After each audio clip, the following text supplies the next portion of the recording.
Amigos e amigas, na sexta-feira, o evangelho que foi lido foi a continuação do evangelho sobre as parábolas, a semente semeada e assim por diante. Mas a primeira leitura foi tirada do segundo livro de Samuel.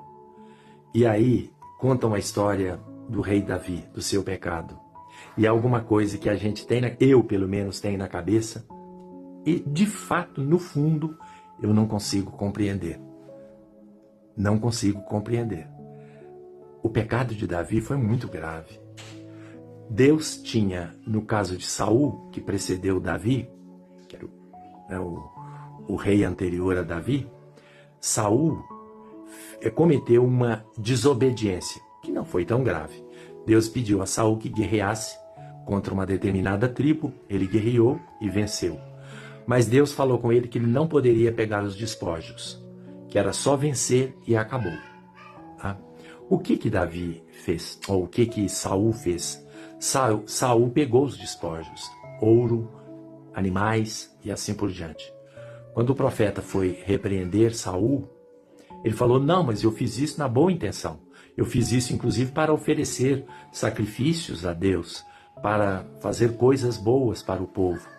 Deus falou, não, eu não quero sacrifício, eu quero obediência.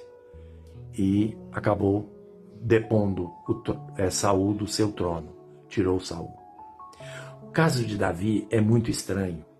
Davi teve uma vida complicada, porque inclusive o Saul, que era o intercessor dele, o perseguiu e assim por diante. Né? Mas o que chama a atenção é o pecado. Urias era de confiança. Ele tinha uma lealdade total a Davi. Eles eram amigos. Aí Davi se encantou com a mulher de Urias e Davi, como diz o próprio Deus através do profeta Natã, Davi tinha muitas mulheres, podia escolher quem ele quisesse. Pois ele foi escolher exatamente a mulher de Urias. E para poder ficar com ela sem nenhum empecilho, pediu ao chefe do exército que colocasse o general Urias na frente, na vanguarda, e o deixasse abandonado e sozinho para que ele morresse. Foi o desejo de Davi. E, obviamente, Urias morreu e ele pôde ficar com a mulher dele junto com tantas outras. Pecado gravíssimo. Infidelidade, mentira, falsidade, traição, tudo que a gente pode imaginar de ruim que pode acontecer com o ser humano. Mas Deus mandou Natã para chamar a atenção de Davi. E quando Natã contou aquela famosa história e Davi percebeu que era para ele, Davi falou que, aliás, o profeta disse, esse sujeito que você está pedindo a morte por ter feito uma coisa muito ruim é você. Aí Davi falou, ai meu Deus, me perdoe, pequei, meu Senhor, contra ti, contra os céus.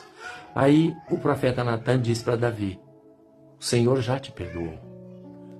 Davi teve alguns dissabores, perdeu um filho, perdeu um grande amigo, Jonatas, e depois teve uma vida, um final feliz, morreu na sua cidade, onde está enterrado até hoje, Jerusalém, a cidade de Davi.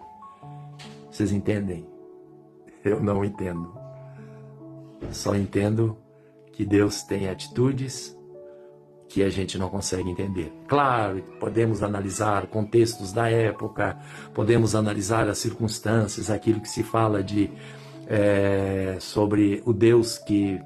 a escritura sagrada que projeta em Deus sentimentos humanos, né?